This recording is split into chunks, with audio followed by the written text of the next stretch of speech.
Others have to wait for ambulances. My Lords, that concludes oral questions for today. Private notice question on HIV and AIDS. Lord Fowler. My Lords, I beg leave to ask a question which I've given private notice.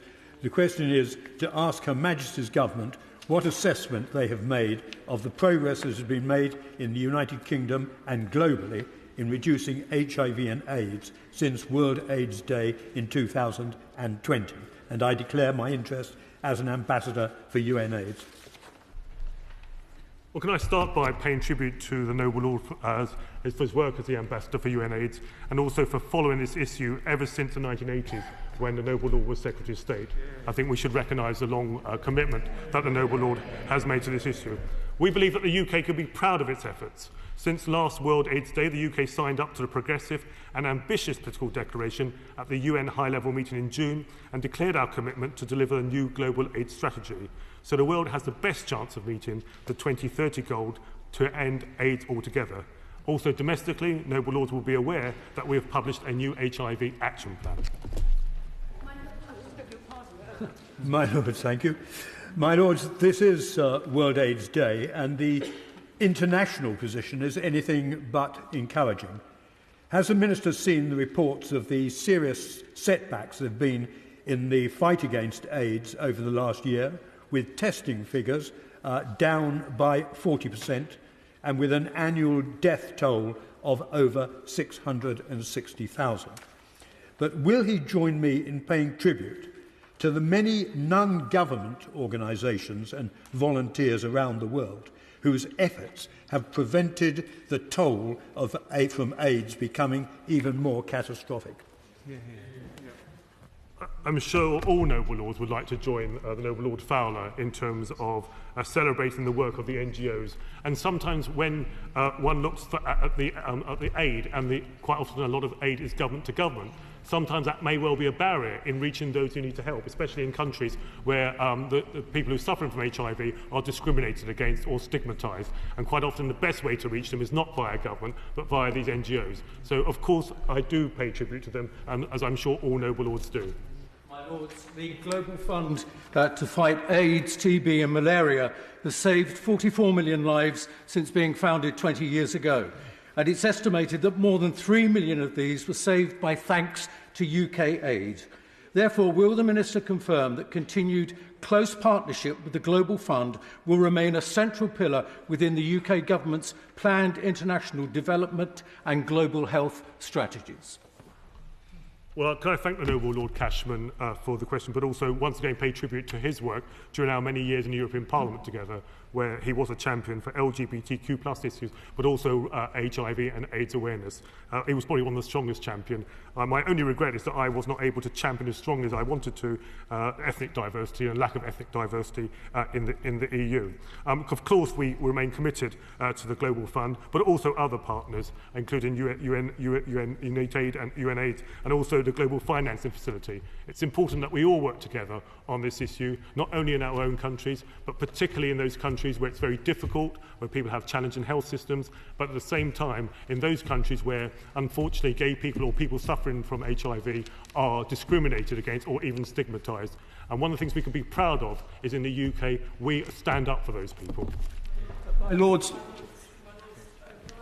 years, this country has led the international efforts to overcome HIV and AIDS. We have done so by leveraging our contributions to international funds. Unfortunately, in 2021, those were significantly cut, and that jeopardises world-leading research at a point when we are very, very close to some game-changing treatments and diagnostics. So will the FCDO review please look, as a matter of urgency, at restoring the funding for UNAIDS and UNITAIDS?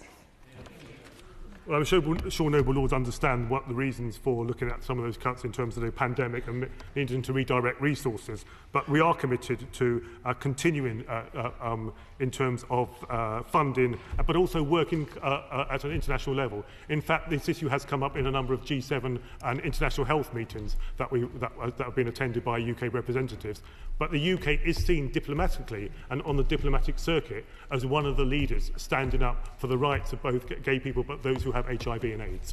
Does the government's welcome new commitment announced today to ensure that home testing is available throughout the country, does this mean that anyone who wants a test will be able to get one throughout the year?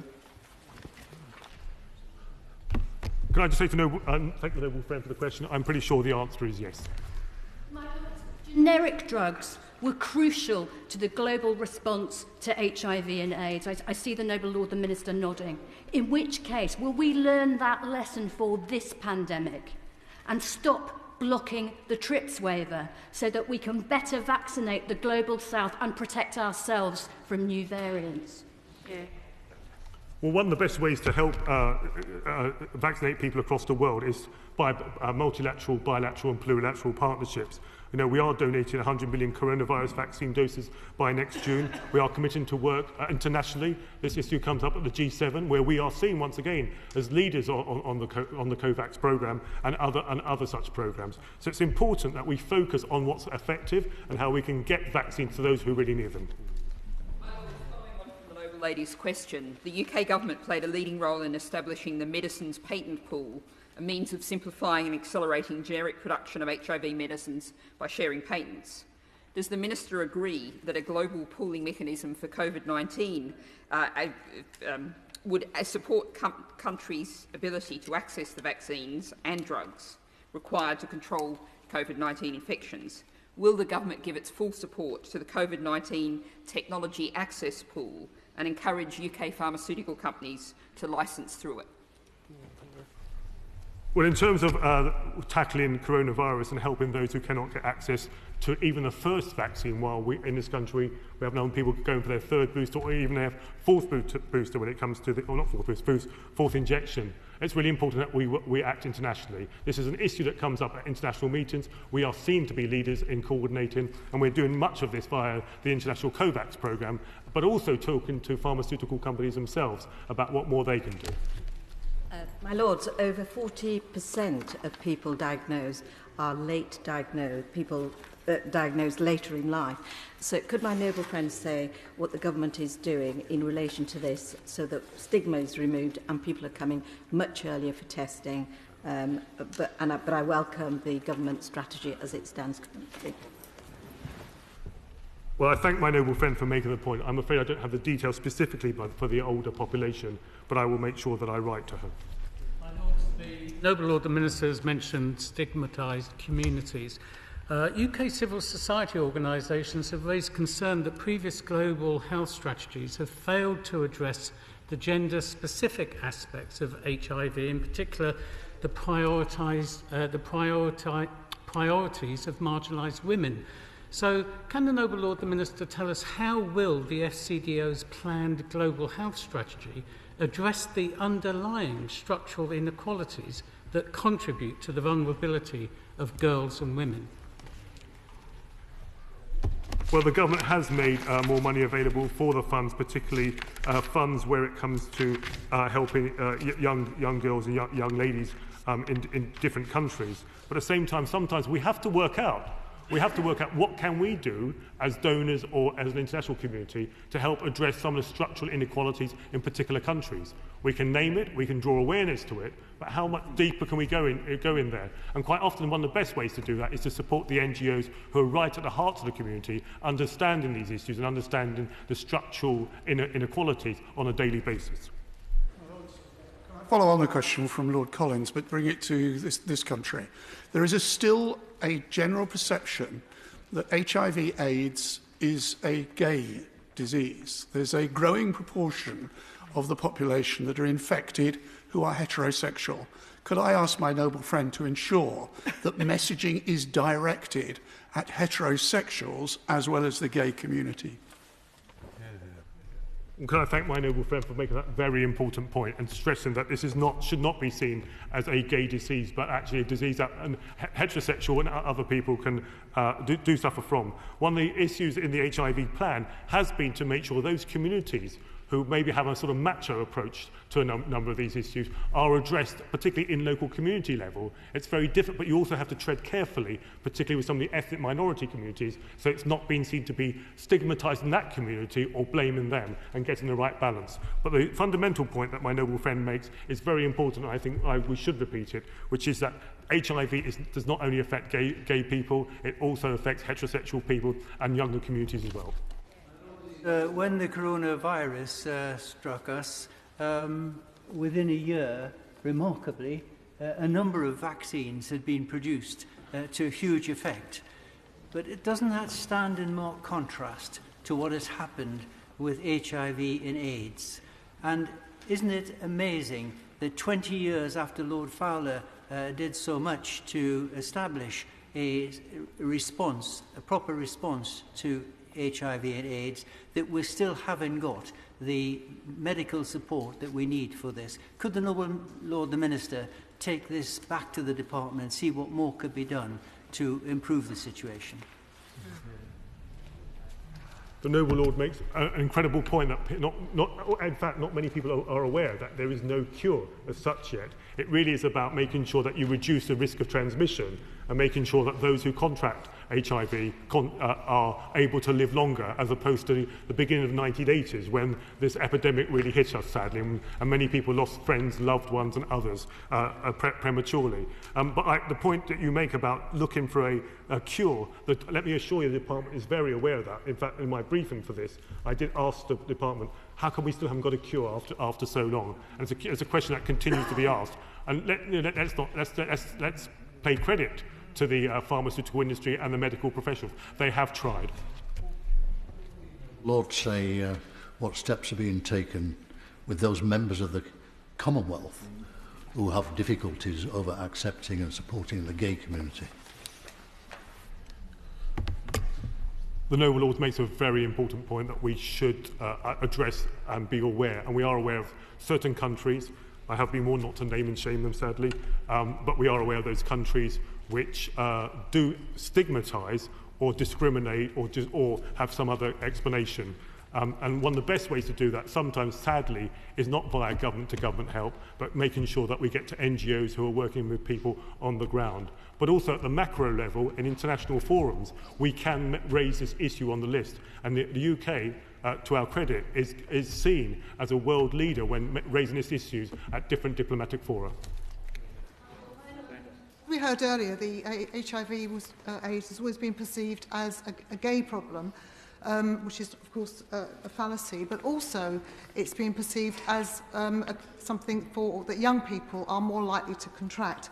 In fact, the facts show that the over 50s have been for the past decade the fastest growing group who contracting HIV/AIDS and living with that into quite senior age.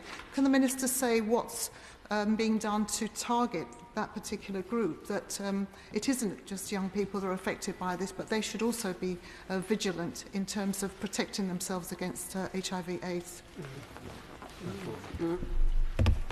Well, the Noble Barriers makes a very important point that we should all be aware of, and it's great that we're all living longer, and I'm sure Noble Lords will agree it's great that we are being sexually active for longer as well. But in terms of addressing the particular issue, the HIV plan sets out how we look at different, if you like, for want of a better word, different segments or different parts of different communities and where the issues are and how we target messaging there. That's the most important thing, rather than trying to have a one-size-fits-all, which could be ignored by others. My Lords, of course, there's been a huge amount of progress in the last 30 years since I was going to say my noble friend, I think I may say my noble friend Lord Fowler did the good work that he did. But there is still work to do in this country, and I noted that the noble Lord the Minister referred proudly to the fact that in this country there is perhaps less stigma than there is elsewhere. Well, I think it's true to say, my Lords, is it not, that we have no room for complacency in this regard, and that is one of the main reasons still why people who perhaps should be tested are not being tested.